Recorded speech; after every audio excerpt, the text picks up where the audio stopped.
जय श्री राम जी।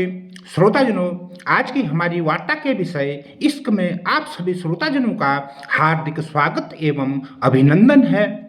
इश्क किसी भी चीज से एक अत्यंत गहन, प्रबल और भाव प्रेम की स्थिति है जो सामान्य आकर्षण या प्यार से उठकर समर्पण, जुनून और त्याग की पराकाष्ठा तक ले जाती है।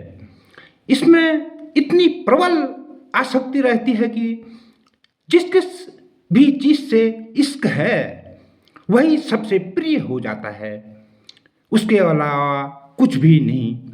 इसमें बिना कुछ पाए ही सब कुछ न्यौछावर कर देने का जज्बा रहता है। इश्क क्या चीज है ये पूछे परवाने से, जिंदगी जिसको मयस्सर हुई जल जाने से। ये पंक्तियाँ इश्क के समर्पण को दर्शाती हैं। इश्क की अपनी मर्यादाएं हैं। मर्यादाओं के अंदर किया गया इश्क प्रत्येक एक को ही आनंद करने वाला होता है, जबकि मर्यादाओं का त्याग कर किया गया इश्क प्रत्येक एक के लिए घातक रहता है। उदाहरण के लिए ले लीजिए, पंचायत में बैठे कुछ लोग जो हुक्का पी रहे हैं, उनके बीच रखे हुक्के को अगर एक उम्रदराज या अधेड़ आदमी पीने लगता है तो किसी को कोई आपत्ति नहीं रहती। सब उसे देखकर ठीक ही प्रतीत कर रहे होते हैं। लेकिन जब उसी हुक्के में 14-15 से लेकर 20-22 साल का युवक फांकने लगता है तो सबसे पहले तो वह खुद डर रहा होता है, कोई उसे डांट न दे। फिर दूसरा, इस अवस्था से ही तंबाकू का सेवन स्वास्थ्य के लिए ठीक नहीं रहता। जब वह इस उम्र में तंबाकू पीने लग गया है तो तंबाकू उसका एक ऐसा इश्क बनकर रह जाएगा कि वह आजीवन उसे छोड़ना चाहकर भी नहीं छोड़ पाएगा। इधर पंचायत भर में जो भी उसको हुक्का बजाते हुए देखेगा उसी को पीड़ा होगी। पहले तो इस बात की कि अब देखो बच्चा इतनी छोटी उम्र में इश्क का शिकार होने लग गया। दूसरा ये कि वह पीता है तो चलो छोड़ो, फिर भी उसने अपने से बड़ों के सामने हुक्का नहीं पीना चाहिए था। कम से कम सम्मान करना तो नहीं छोड़ना चाहिए। मामला है मर्यादा के बाद ऐसे ही प्रत्येक एक इश्क के लिए अति आवश्यक जो है वो है मात्रा। हर किसी एक इश्क की एक मात्रा होती है, यानी कि लिमिट। वह उसके अनुरूप इस्तेमाल में लाना आवश्यक है। उदाहरण के लिए ले लीजिए, शराब की हल्की सी एक पैक दारू होकर भी दवाई का कार्य करती है।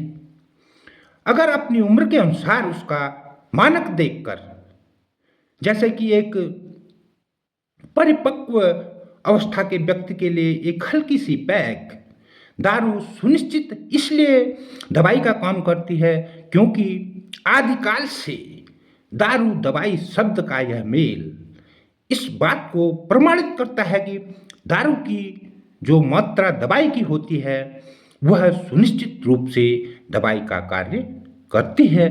तो श्रोताजनों, इसके बाद की बात जब अच्छे पैक की आती है तो अच्छा पैग एक परिपक्व अवस्था के व्यक्ति के लिए दारू का आनंद उठाने हेतु काफी है। फिर पौवा आधा बोतल भी लोग घुटक लेते हैं। तो सबका सब अपनी क्षमता के अनुसार दारू का रंग जमाए रहते हैं। क्योंकि शरीर में जितना अधिक दारू जाएगी तो शरीर उतना ही अधिक ऊर्जावान होकर खुद को तोड़ना आरंभ कर डालता है, जो कि दारू की प्रवृत्ति होती है। तो श्रोताजनों, ये रही इश्क की मात्रा की बात, जो जितनी जितनी बढ़ती जाती है उतनी उतनी घातक बनती जाती है। जो ये वो बात प्रत्येक एक इश्क में लागू होती है। हर एक इश्क की अत्यधिक मात्रा शरीर में घुन लगाने का काम करती है। तो हर एक इश्क की एक सुनिश्चित मात्रा दवाई का कार्य भी करती है। और श्रोताजनों, इश्क होना कोई खराब बात नहीं है कि इश्क हो गया और अब सब कुछ गलत ही होगा। ऐसा भी हो सकता है कि हमें कोई बीमारी है जिसके कारण हम कोई इश्क करने लग गए और हमने जब आरंभिक अवस्था में उसको प्रयोग में लाया तो हमारी बीमारी ठीक हो गई। और किसी बीमारी के लिए कोई इश्क जहर का कार्य भी कर सकता है।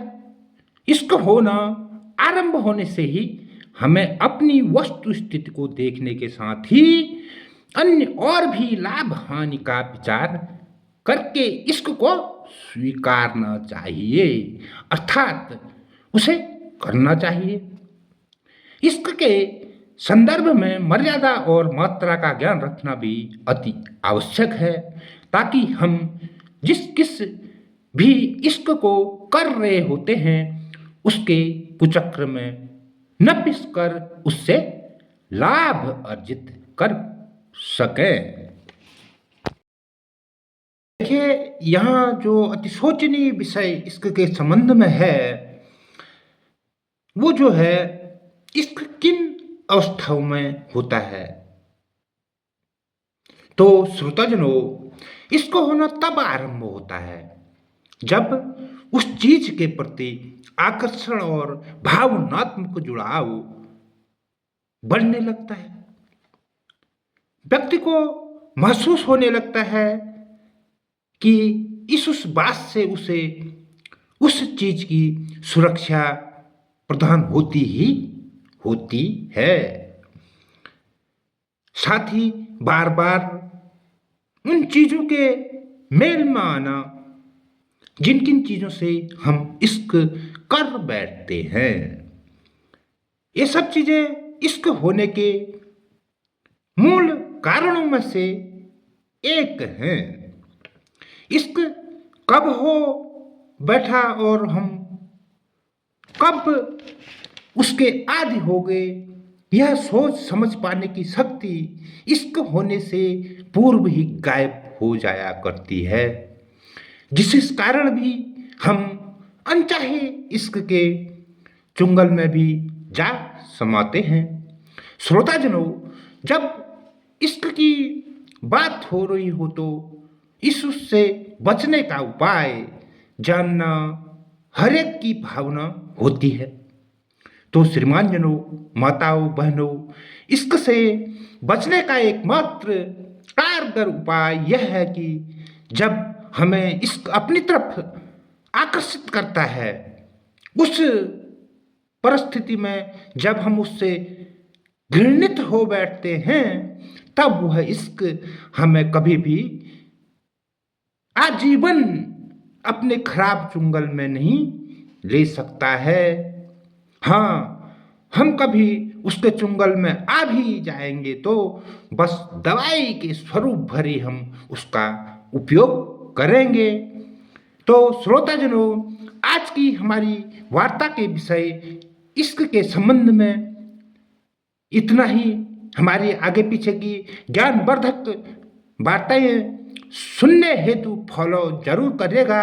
हाँ, हमारी प्रत्येक एक रील में बड़ा ढूंढ ढांड कर यह ध्यान में रखते हुए कि सामग्री अति उपयुक्त और छूट अधिक से अधिक हो, एक विज्ञापन आपको दिखाई पड़ता है, आप भी उसका लाभ उठाएं। रील में लाइक कमेंट करना ना भूलें। हमारी अगली वार्ता तक के लिए जय श्री राम जी।